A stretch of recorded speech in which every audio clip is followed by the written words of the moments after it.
Hey guys, welcome back. I hope you are having an amazing day. Let's get right into the stories. The next one is a pro-revenge story.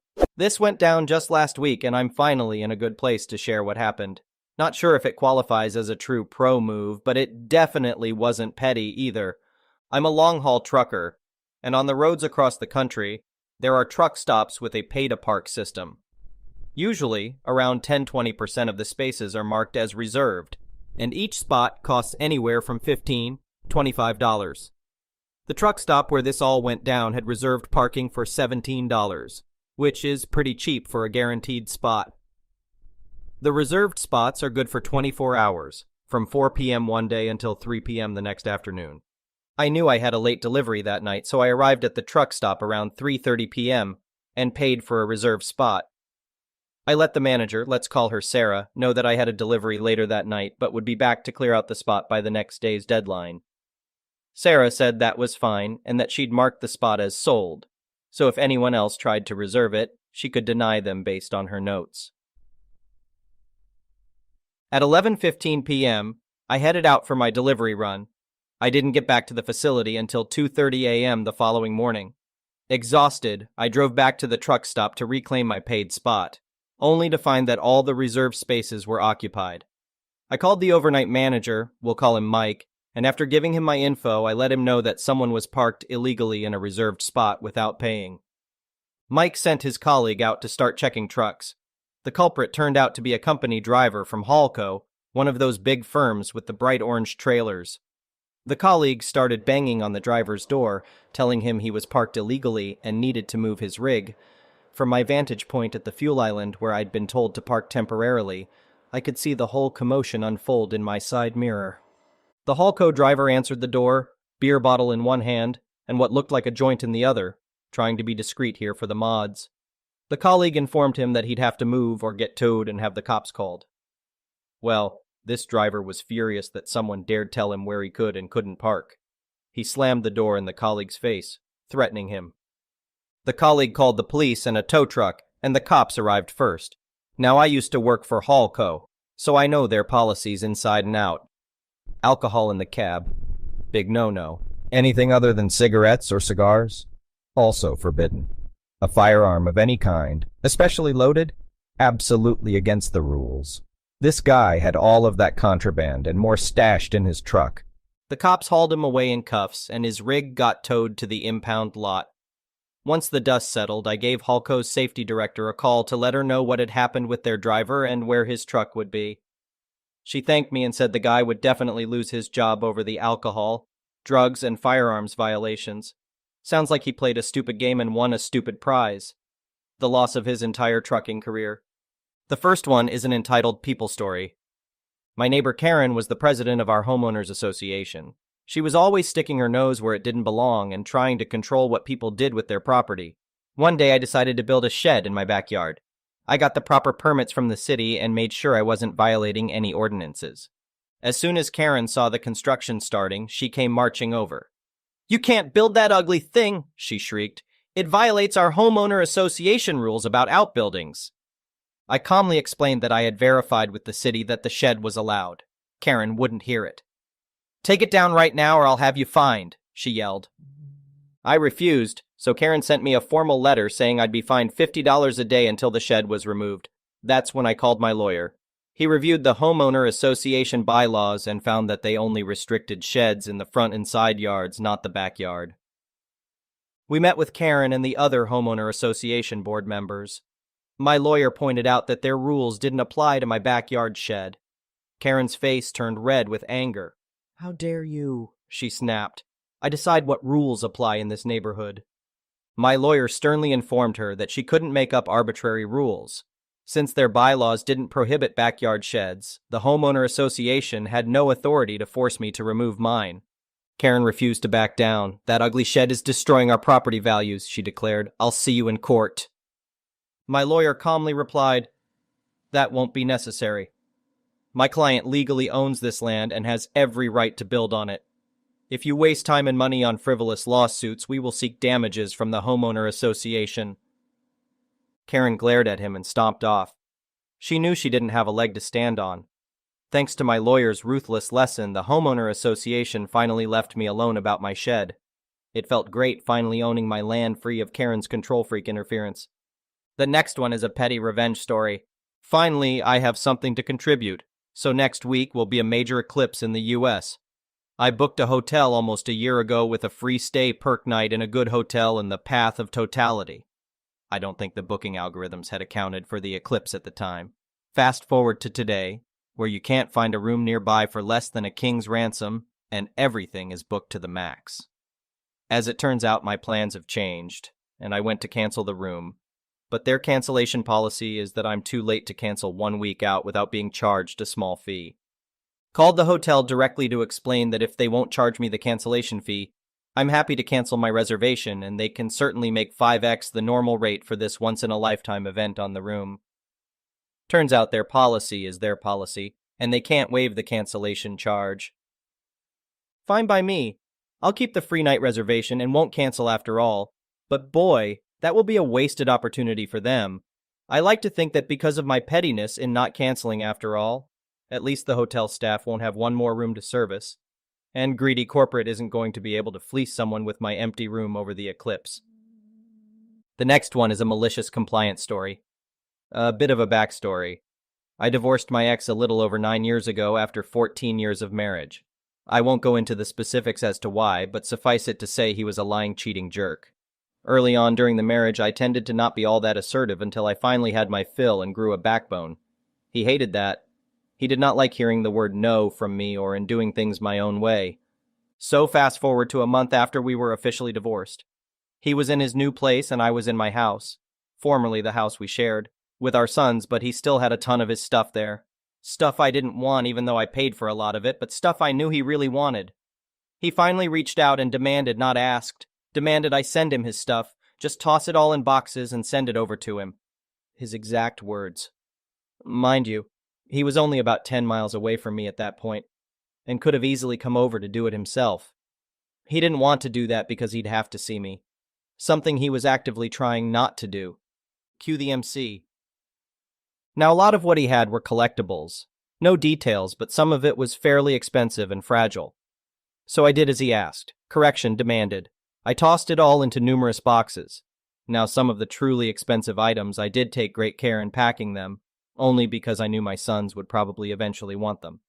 But for the stuff I knew my ex really wanted and cared a lot about, nah, I just tossed it all in a box without a care in the world.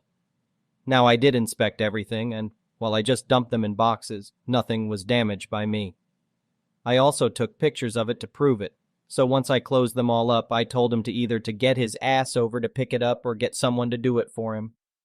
He got someone to do it. Now, I was not at the house when this person picked everything up, but my sons and sister were.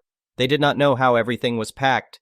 They only showed him the boxes. They told me that the person who picked up the boxes quite literally just tossed them into the back of his pickup without a care in the world and then sped away. Later that night, I got a call from my ex who started calling me an idiot for destroying all his stuff. I told him that everything was fine before I closed the boxes up and I had proof of it. I then said that maybe next time be a bit nicer to me when making requests, and reminded him he demanded that I toss it all in boxes. But he didn't tell me to be gentle in doing so. I hung up on him and proceeded to enjoy my celebratory glass of wine that evening, hoping that he was enjoying the shattered remains. The next one is an entitled people story. My cousin, let's call her Amy. She currently is a nanny for a new family, and it's going well. She made the mistake of not setting boundaries with the first family.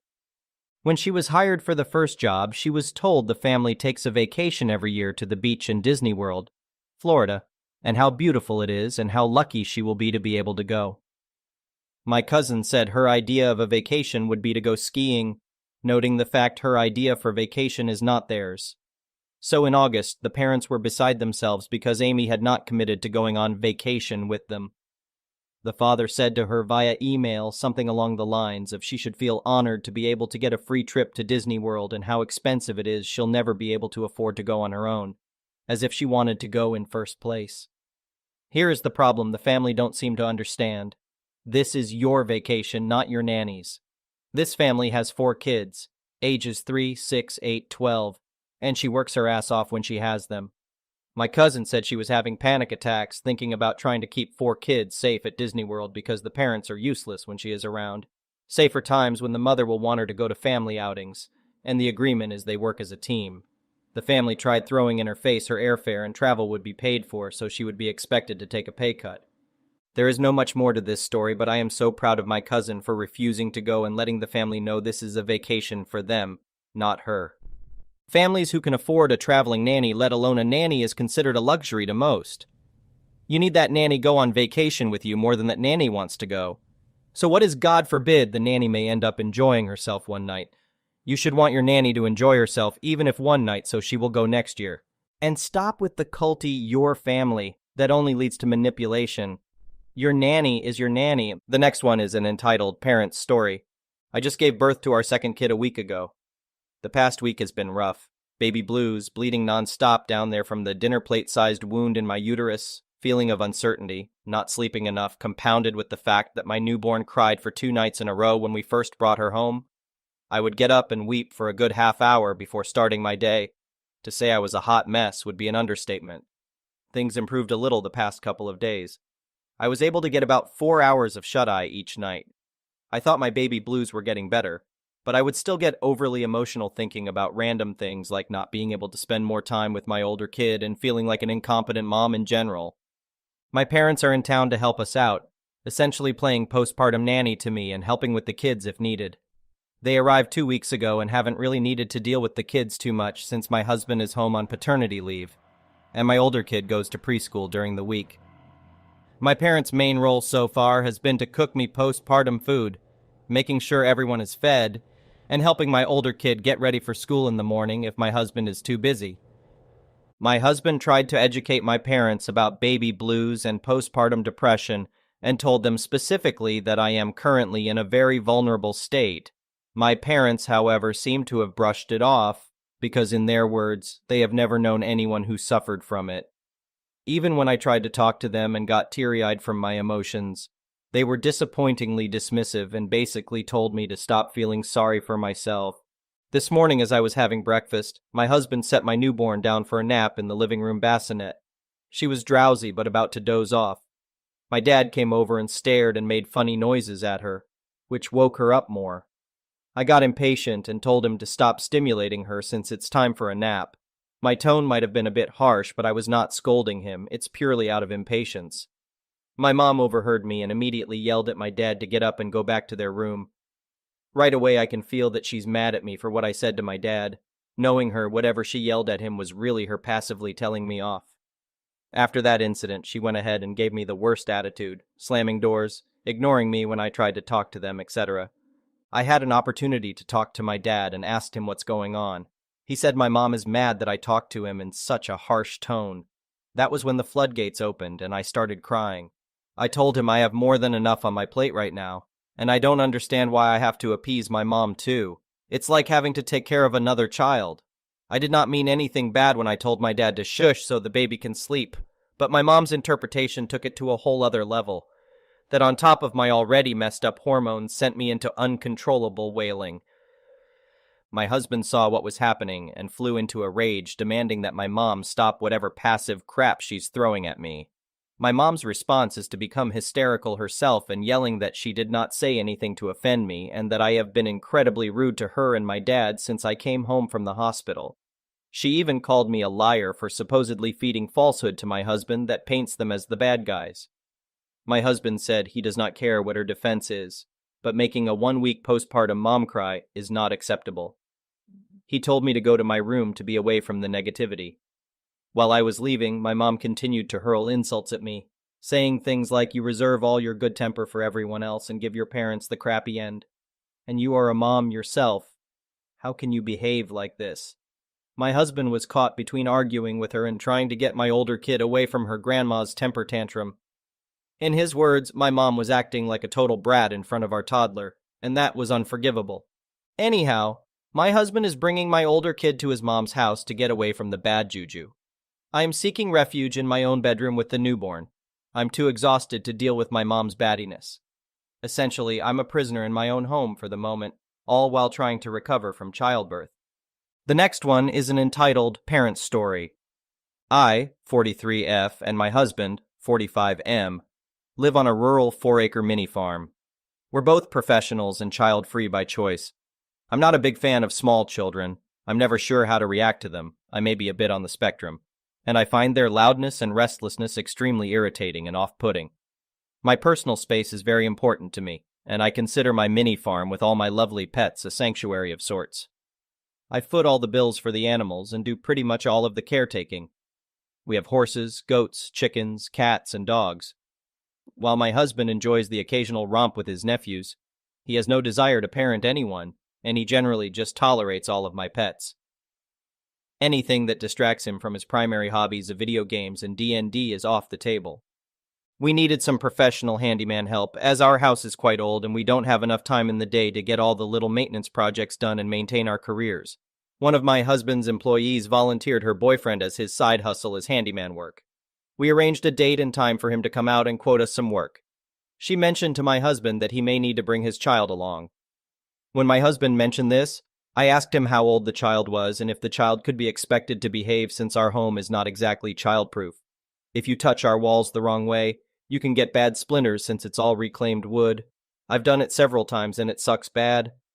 My husband had this conversation with his employee, and I was assured the child was old enough to mind himself, and all would be well.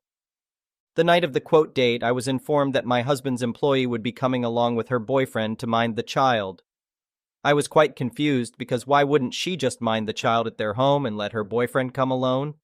I asked my husband this, and he said she wanted to see the horses.